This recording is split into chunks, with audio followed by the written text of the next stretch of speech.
Good morning, everyone. We're going to get started here in just a minute, waiting for a few people to hop on, and we'll get going with our all access this morning. And you don't have to just listen to me. I've got a guest on with me this morning as well. So we'll just hang on one more minute as we get some folks that are hopping on.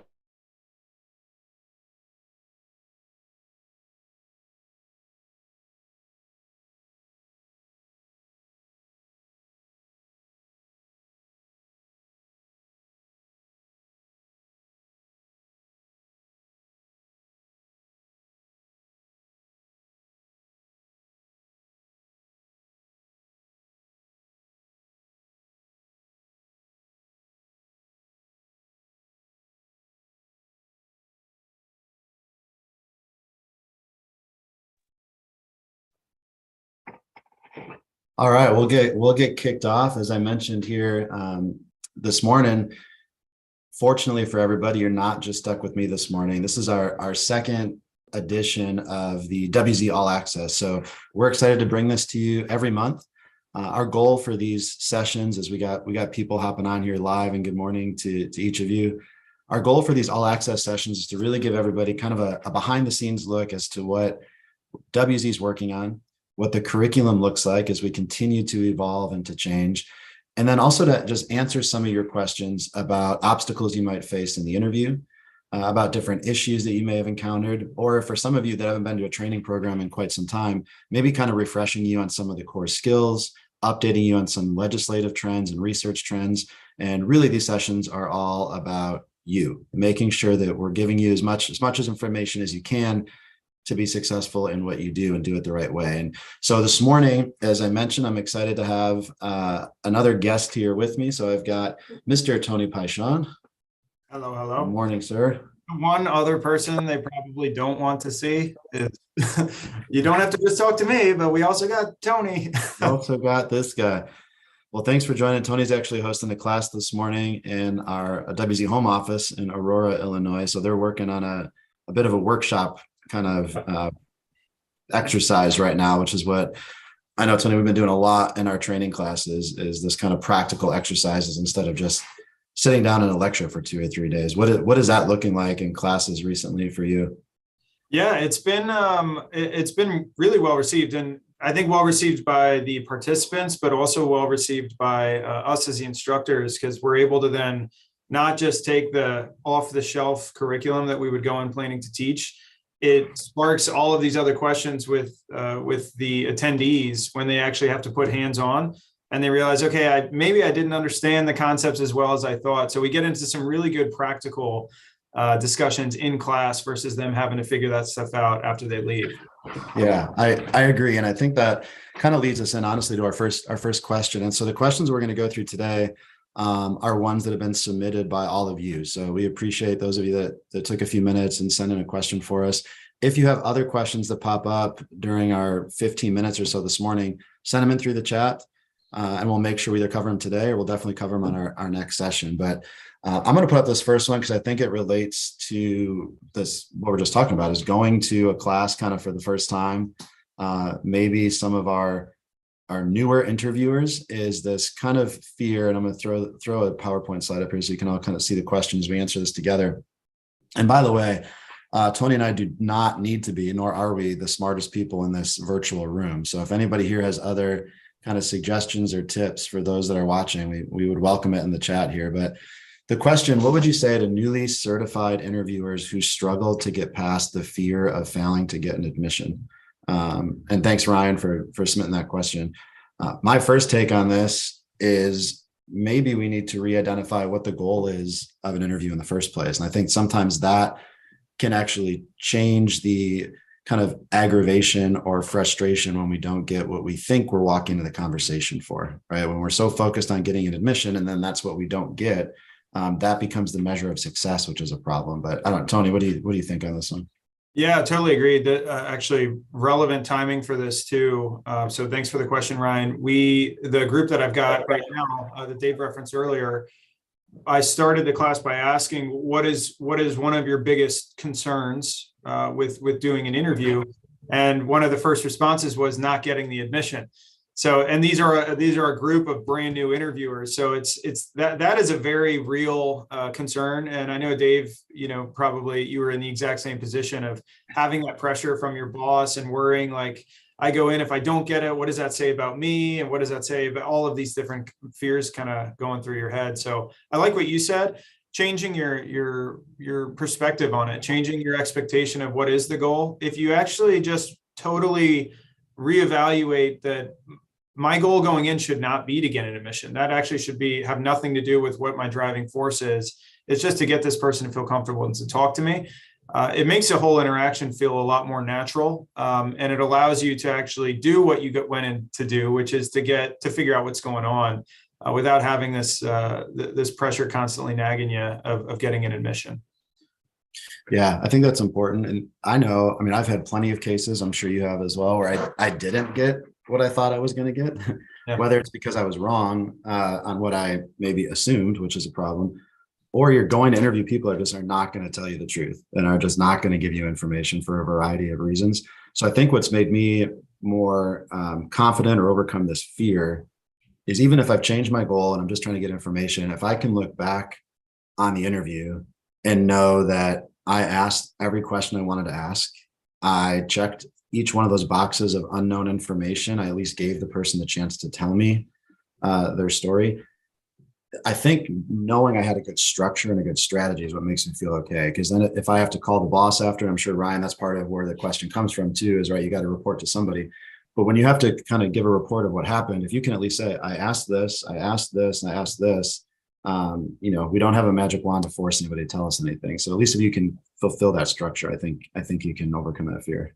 Yeah, it's a really good point. And what you just touched on is also important for those of you listening that are direct supervisors and have teams, making sure that you remember what it's like to be in that seat of having these pressures put on you by a boss, and setting the expectation of exactly what you just said, Dave, of getting information and going in really prepared. And that should be what your driving force is, not having this concern by you as a supervisor that they need to leave with any type of admission or any type of foregone conclusion. Perfect. All right, I'm going to move on to our next question here. This one is from Ashley. So thanks, Ashley. Is it better for a rationalization to be spot on with what is known about the subject, or is it better to use a rationalization that's similar but maybe not the same? So there's a lot to unpack here. It's a really great question, very timely. On our last All Access, very briefly, I kind of mentioned the transition that we've made from what has always been considered a rationalization into something called empathy statements. There's also a recent article in our partnership with Loss Prevention Magazine where we wrote about kind of this difference between moving from a rationalization to empathy statements. And we could probably unpack this for a couple hours, actually, because that's how much time we're spending in the class going through this. I'm just going to give a couple of quick thoughts, and then again, I'll pass over to you, Tony. But I think one of the main things that we're trying to figure out here with this concept of rationalization, which is allowing somebody to kind of save face when they tell their story, is to make sure that we're not doing a few things. We're not minimizing any perceived consequences for somebody. We're not personalizing it too much, which kind of goes to Ashley's question, right? We don't want to use the word you. We don't want to make it too close to what somebody might actually have done or be going through. And part of the reason for that is we don't want to contaminate any admission that they give, right? So if I think that Tony might have stolen money out of the register, and the reason that he did it is because the register was never closed, the till was never shut, or I think he broke into a house and the reason he did it is because the back door was never locked. If during a rationalization or an empathy statement, I disclose something like that, hey, I think you might have done this because the back door was unlocked and it was easy to get in, the opportunity was there, or I think you took money because the register was never closed. Now, if Tony does admit to me, I don't know if he gave me those details because that's what actually happened or because that's kind of what I fed him. And that's one of the reasons that we got to be careful making a story that's too much of a parallel to the incident. But there's a lot here. Any quick thoughts on that one, Tony? No, I think what you said is those are the main points and the main things that we've really been pushing that has changed. The one other thing I'll add is when you get in this mindset of you've got an incident, you have a subject, and you believe the motives or the driving force behind why they did what they did is X, and then you formulate a story to match that exactly, Ashley, which is what you're getting at here, I think. That can be relatively simple to do in cases that tend to not have an actual like human person as a victim. So theft cases against an organization, or some of the more the common cases, especially in a private sector type investigation or financial investigations, where that approach becomes challenging to replicate is when you have the more sensitive, challenging investigations that involve a victim, something that's much more sensitive. And then you try to replicate a story that almost builds a connection with this individual of somebody who's done something heinous.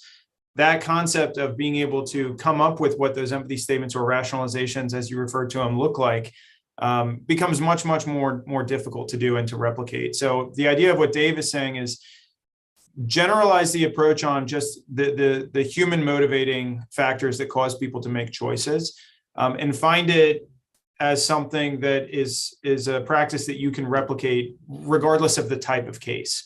So you want to get away from the idea of being overly specific to the investigation that you're working on and focus really more on the human motivating factors instead. But that, in addition to everything Dave said, yeah. That's perfect. I think that's the biggest takeaway from that. Focus on the motive, not the crime, right? As removing elements from the crime, perception of leniency. I'm going to pass this next one directly to you, Tony, because for those of you that don't know, Tony is our executive director for the International Association of Interviewers, and he is also, along with Emily Kuhn, our IAI manager, is putting on a pretty exciting conference coming up soon that we'll talk about. But one of their big tasks is working on what's kind of being known here as CFI 2.0. And this question came in from Mike. I understand you're working on updated CFI exam, CFI training. As a current set CFI, will I need to take the updated course? Will it be a cost? And I think we could probably answer this a little bit even more general. And I'm sure you'll have a lot more to come in the coming months on this, but what's going on with the certified forensic interviewer designation? Yeah. First off, thanks for the question, Mike. This is, we have the ability, fortunately, to get involved in a lot of really, I would consider fulfilling projects within this role. And this is, I would say, probably one of, if not the most fulfilling one that I've had the opportunity to be involved with, because the CFI, we all know what it represents. And we know the individuals that are taking it and what comes along with bearing that designation. So a little bit of very, very high level context here. We've taken the exam as it is, and we're kind of putting it through the same type of test and review that we did on the WZ side of the house with our content and curriculum. And in doing so, we're not replacing the CFI exam. So that's one of the questions that we get all the time is, well, I am a CFI. Is it gonna make me have to retake the exam? Is my CFI no longer going to be relevant or credible? It is. So you're not losing any status with your CFI if you have the current one. We're just updating some of the questions in the bank, and we're updating the focus of the curriculum to be more in line with where the industry is right now with the evidence-based practices and the research as it's been developed over the last few years. So to the question of, will there be a cost? We're not going to be mandating everybody to go back in and take any particular curriculum. What we are going to be doing, and this is still in the developmental stages, so as Dave said, you'll get more information in the coming months. All of the new material that we're creating and then basing these new questions off of, we're going to create continuing education components around those. So whether it's a webinar, there'll be a number of different offerings that we'll have for it. So then if Dave is a current CFI and Dave needs to update his CFI in the next 3 years, he'll be able to get on the website, go to CEU opportunities, and the opportunities he'll see on there, along with others, will be specific blocks of instruction that cover the new curriculum topics. So you'll get the opportunity to get exposed to that new material. It's not going to be forced or mandated for you to do that. And if you don't, you'll lose your CFI. None of that's going to happen. So everyone who currently has it is going to be totally safe.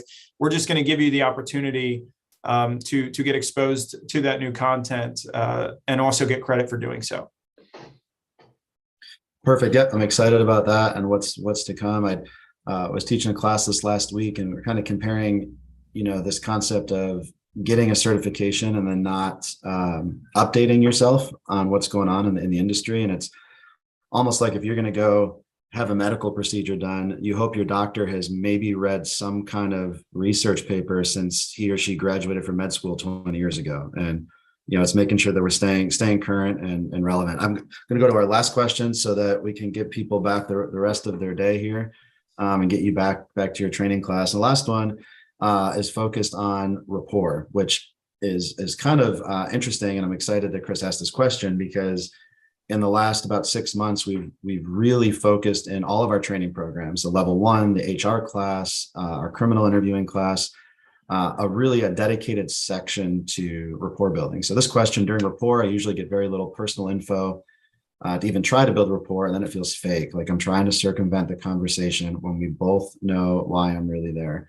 I think the first just thought I have here is we need to rethink what rapport actually is. I think in the past, kind of even the way we may have discussed rapport was tell me about yourself. And then you hope somebody tells you something and then you said, okay, check the box, and you moved on. And what we're really focusing on in our training now, and Tony can speak to this, he did a lot of the writing of this chapter actually, is how do we initiate rapport with somebody, which doesn't just have to be we have something in common. It could be everything from acknowledging their time they're going to spend with us, acknowledging the discomfort of the room. How do we maintain rapport throughout in case they might become resistant or upset, right? How do we engage them for the entire conversation, not just necessarily the first piece of the interview? Rapport is bigger than that, but any additional thoughts on that? Yeah, so that's a really, really good point. Another piece of this, and I like Dave, how you kind of kick that off of kind of re-identifying what is rapport. And this is consistent with a lot of the other things that we've updated, is re-identifying our perspective on what this thing means. Rapport, a lot of times people default to this idea of I need to talk to them about their hobbies, their favorite sports, all of their interests, these different things. When in reality, we all know, especially in high stakes situations, the person does not want to, and they're not willing to engage on that type of conversation. So if they are, know your audience, and feel it out and try not to get in your own head. That's one thing we say all the time, is one of the biggest roadblocks to building an effective relationship with someone at the onset of the conversation is the interviewer, because we're nervous and we're thinking exactly what Chris just said. So if I'm thinking Dave doesn't want to talk to me, then I'm not going to be likely to spend the time confidently to try to engage on that part of the conversation. But the other piece, and I think this is hopefully a confidence builder, is it's not a do this or don't pass go type scenario. If I'm interviewing Dave and Dave doesn't want to, or the chemistry in the conversation seems as though it's going to make the situation worse and more contentious, then I'm actually being counterproductive by forcing that type of interaction. So rapport, really, on the very, very surface level, most simplistic term, is getting Dave to feel at the end of that conversation, did Dave feel like I treated him with respect? And did we have some sense of trust between each other that created this cooperative atmosphere? He doesn't have to talk to me about his favorite sports team, even though he always does. It's impossible to talk to him and him not mention the Buffalo Bills. But he doesn't have to bring that information up. As long as I feel like I'm treating him with respect and I'm creating and fostering this sense of trust in the interaction, then the benefits of the rapport are still going to be present. And that's going to be Dave being more likely to engage with me on difficult points of conversation. So that's the easiest thing I can say about that. No, I think that's perfect. It's going to be a Bills Giants Super Bowl this year is what it's trending to be. God, I don't know. Our offensive line, that was so hard to watch on Monday. I know a lot of you have some questions about rapport. There's a ton of other questions we have, and we'll definitely keep getting to those in each of these sessions. So if you asked a question, I've got them here. We haven't forgotten about you. We just want to be respectful of everyone's time. I will say, as Tony's talking about rapport, this is one of the many kind of textbooks and research compilation of research studies that we're referencing in our training classes. So if you want to learn more about rapport, this one is definitely helpful. Tony actually did a kind of a live webinar discussion with two of the authors here, Lawrence and Emily Allison, that's on the II website. So another just really good resource, free information where they just dive into rapport for about an hour. So hopefully that's helpful as well. As we wrap up, Tony, we have to at least talk about what's coming up here in a few weeks. So we can kind of end with that. I will say I know that I get to go to Myrtle Beach and help assist in teaching a WZ masterclass with you and with Chris Norris. So 3 of our WZ instructors will be kicking off the week with a really interactive day-long kind of case study where we're throwing different pieces of evidence at people all day and figuring out how can we strategize an interview with these curveballs. And then after that, we've got Elite Training Day. So if you want to kind of give us some information on that, and then we'll wrap up this morning. Yeah. So the masterclass piece, which is hosted by WZ, this is the, Dave, you can correct me on this. I believe this is our 3rd masterclass. Yep. Yeah. So our 3rd masterclass event that's going to lead off into the conference, and it's also the largest masterclass from an attendance standpoint that we've ever hosted. So we're super excited about it. We're also really excited. Dave mentioned this, that Chris Norris, an instructor with WZ, we're excited to bring him in, and he's actually probably going to be leading the charge on most of this class, which is going to be awesome. So thank you to Chris for coming on and assisting with that. So our masterclass is going to be like a hands-on workshop type experience with more of like a practical style training that we'll have for the entire day on Monday. And then that bleeds into the conference. So this is our first 2 full day event that we're doing. Generally, we used to do a day and a half. We brought in 6 incredible speakers from law enforcement, from IG, from private sector HR, really all the very diverse background of training and experience that they're representing on topics. And we've got some really awesome events lined up as well. 2 networking events at the end of both days. And it's at the beach. So I don't know what better venue you could imagine for the 10th anniversary, which it is this year of this event. So the most attendance we've ever had for the masterclass, as well as for this conference. So there's going to be a lot of great networking opportunities, a lot of learning opportunities to be had by these amazing speakers that we brought in. And if you have time and you haven't yet, check it out and see if you can get down there. If not, consider it for next year. It'll be the same type of idea. So awesome. Thanks, Tony. Thanks all for kind of hanging out with us this morning. Again, we got more questions we'll get to in our next one. I would recommend if you found any value in this, feel free to send the link out to your peers, whether they're in HR, loss prevention, law enforcement. This will be kind of saved on demand on our YouTube page. So feel free to share. And if you're watching this live, our thoughts and hopes are going to everybody down in Florida and the Panhandle and on the coast dealing with Hurricane Ian. So good luck to you all. Stay safe, and we'll see you on the next call. Thanks, everybody. Thanks, Tony. Awesome. Yeah, thank you.